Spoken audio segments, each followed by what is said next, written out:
Welcome to 1189, an online Bible commentary. My name is Tyler Marston, and today we're taking a look at Leviticus chapter 27. Over the course of Leviticus, we've seen rules for sacrifices and holidays, requirements and responsibilities for the priesthood, and instructions on ethical and ritual purity.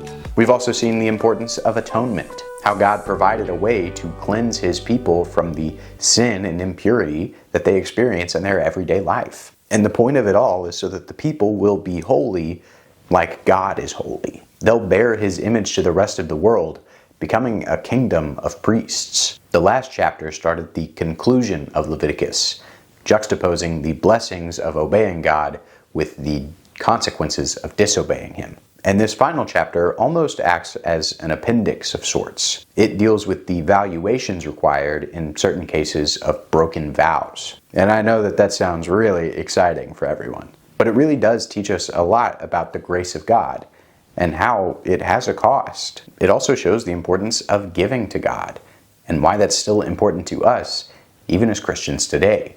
Again, the Lord spoke to Moses, saying, "Speak to the sons of Israel and say to them, when a man makes a difficult vow, he shall be valued according to your valuation of persons belonging to the Lord." One expression of worship offered to the Israelites at this time was to make a vow to God. It was a promise to donate property or possessions or even themselves to God's service, specifically His service in the tabernacle. Theologian Bob Deffinbaugh compares it to giving on a credit card. I don't have this thing I want to give God yet, but I'm going to make a promise that I will eventually give it to Him. This is what Hannah does in 1 Samuel 1, where she vows to give up Samuel to temple service before he's actually born. But of course, not all Israelites would be as good at keeping their word as Hannah was. Therefore, when someone makes a difficult vow, that being one they can't keep, they're instructed to make restitution based on the valuations found in this chapter in Leviticus. Verses 3 through 7 show the price that should be paid in order to redeem or buy back another person or yourself after you or they have been consecrated or vowed to God's service. Now, there's actually different monetary values depending on the age and gender of a person. And that's not because women or children or the elderly are less valuable to God, but because, on average, they could do less physical labor in service of the tabernacle than an adult man. And that means they could be bought out of that consecration for less money. But if he is poorer than your valuation, then he shall be placed before the priest, and the priest shall value him. According to the means of the one who vowed, the priest shall value him. Of course, as in Leviticus 5 and Leviticus 12, concession is made for poor Israelites, to whom the cost of redemption was too much to pay. God leaves it in the priest's hands to determine the valuation for the person's redemption. Once again, we see that God cares about the poor. He always gives them the same freedom and forgiveness as the person who can afford a standard sacrifice or a standard redemption. We notice too that God is careful not to make His law one size fits all. When dealing with people, things get messy. And the point of the law is not to beget more oppression or exploitation. It was to separate the Israelites as different from the rest of their oppressive, exploitative, pagan neighbors. It was to create a society that cares for their poor. Now, if it is an animal of the kind which men can present as an offering to the Lord, any such that one gives to the Lord shall be holy. He shall not replace it or exchange it, a good for a bad or a bad for a good. Or if he does exchange animal for animal, then both it and its substitute shall become holy. If, however, it is any unclean animal of the kind which men do not present as an offering to the Lord, then he shall place the animal before the priest. The priest shall value it either as good or bad, as you, the priest, value it, so it shall be. But if he should ever wish to redeem it, then he shall add 1/5 of it to your valuation. If a clean animal had been poorly vowed to the tabernacle, the person who gave it could not exchange it, especially not with an animal of a different value. This is to prevent a person from vowing what ends up being a really strong bull and then trying to exchange it with a weaker or more deformed bull. God says if that happens, then the priest actually gets to keep both animals. Now, unclean animals that weren't fit for sacrifice could also be vowed to tabernacle service. This would include animals like donkeys that were very useful but weren't able to be sacrificed. A person who gave an unclean animal and wanted to exchange it could do so provided that the priest approves of it. They would replace it and add a 20% fee on top. Now, if a man consecrates his house as holy to the Lord, then the priest shall value it either as good or bad. As the priest values it, so it shall stand.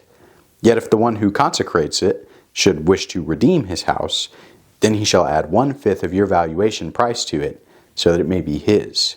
This same type of valuation is placed on houses that are sworn to God. The priest will first determine if they can use it, if it's good or bad, and they'll assign a monetary value to it. Then for the vower to redeem it, to buy it back out of consecration, they would need to pay the priest that amount plus 20%. Verses 16 through 25 give similar instructions on how to vow and redeem fields and land to God's service. As described in Leviticus 25, the value of this land was to be tied to the amount of produce the land could grow until the next year of Jubilee, at which point even this land vowed to the Lord would still revert back to its owner. Now, there were a few exceptions to this practice so that it couldn't be exploited, such as a person redeeming a field just to sell it to another person for profit, or a person consecrating a field that they didn't actually own but had just bought for themselves. In the first case, the land reverts back to God and to the priests in the Jubilee, and in the second, it reverts back to its original owner. However, a firstborn among animals, which as a firstborn belongs to the Lord, no man may consecrate it. Whether ox or sheep, it is the Lord's. But if it is among the unclean animals, then he shall redeem it according to your valuation, and add to it 1/5 of it. And if it is not redeemed, then it shall be sold according to your valuation. These verses repeat instructions from Exodus 13 about firstborn animals and how they're already consecrated to God. Therefore, the people don't get the chance to voluntarily vow these firstborn animals to God because they should already be His. Now, firstborn animals that are unclean are still able to be redeemed so long as the person pays the 20% fee. Nevertheless, anything which a man sets apart to the Lord out of all that he has, of man or animal or of the fields or of his property, shall not be sold or redeemed. Anything devoted to destruction is most holy to the Lord. No one who may have been set apart among men shall be ransomed. He shall surely be put to death.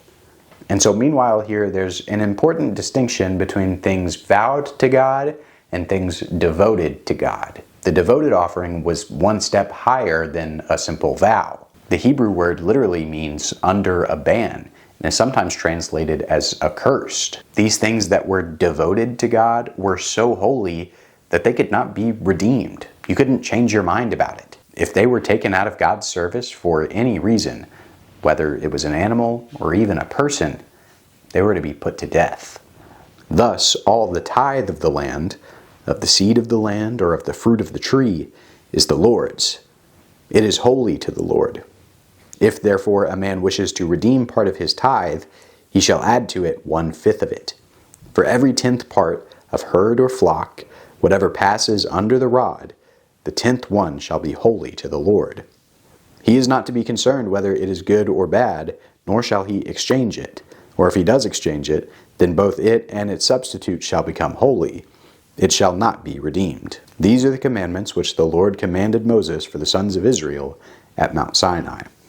Finally, Leviticus gives the instruction of the tithe, a word meaning 1/10. The people were to give to God 1/10 of all of their crops and all of their herds. The tithe of crops could be redeemed for a substitution plus 20%, whereas the animals could not. 1/10 of all of a person's flock or herd had to be given up, whether it was good or bad. And attempting to substitute those animals would result in both the original animal and the substitute being given up. Now, while it's true that Christians are never explicitly commanded to give a tithe anywhere in the New Testament, they're actually more often commanded to give up 100% of what they own. Think about the rich young ruler in Matthew 19, whom Jesus told to sell all of his possessions and give the money to the poor. Meanwhile, in Acts 4, we see wealthy early Christians like Barnabas selling their fields and their lands and giving the money either to the church or to the needy in the church. And why?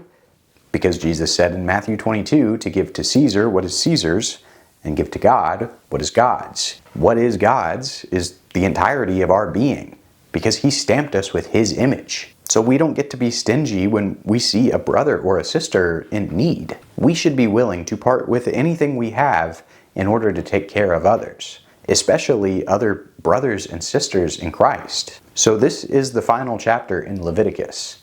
And it's true that a lot of the rules in this chapter specifically don't apply to us anymore. I couldn't offer the firstborn of my oxen even if I wanted to, because I don't have an ox to begin with. But the important thing is, first, what we realize about God in this chapter. We see his grace to forgive those who have made a bad vow, but that forgiveness is not without a cost. For us today, that cost was paid by Jesus' sacrifice on the cross, and our sacrifice to give up our ambitions and follow him. Second, we also see the importance of giving. That's being willing to freely offer your own possessions to God's purposes, whether that was back then in the tabernacle or to the church now. This shows that we have trust in God, and that we love him and his people more than we love our money or our possessions. And third, we realize what has been so important through all of Leviticus, that God is holy. And if we're to be his image bearers, we need to reflect that holiness too.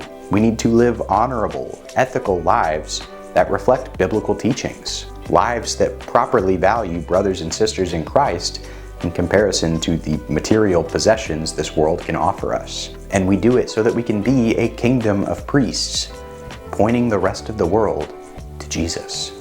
Thanks for watching 1189. I hope you have a good day, and God bless.